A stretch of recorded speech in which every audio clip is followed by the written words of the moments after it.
நகரத்தார் 9 கோவில் ஒரு கோவில் தன்னன்னான தன்னானே தன்னன்னான தன்னானே ஐநூற்றீஸ்வரர் பெரிய நாயகி தன்னன்னான தன்னானே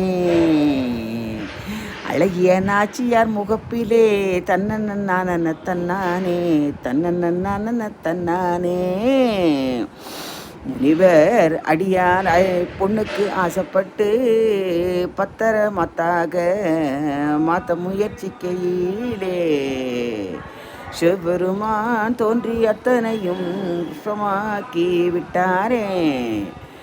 அப்படிப்பட்ட தீபத்திலே பெரிய நாயகி கேட்டதை கொடுப்பாளே. தன்னன்னான தன்னானே தன்னன்னான தன்னானே. கிளையும் இளையும் எப்படி ஒரு தீபம் பாருங்க தன்னன்னான தன்னா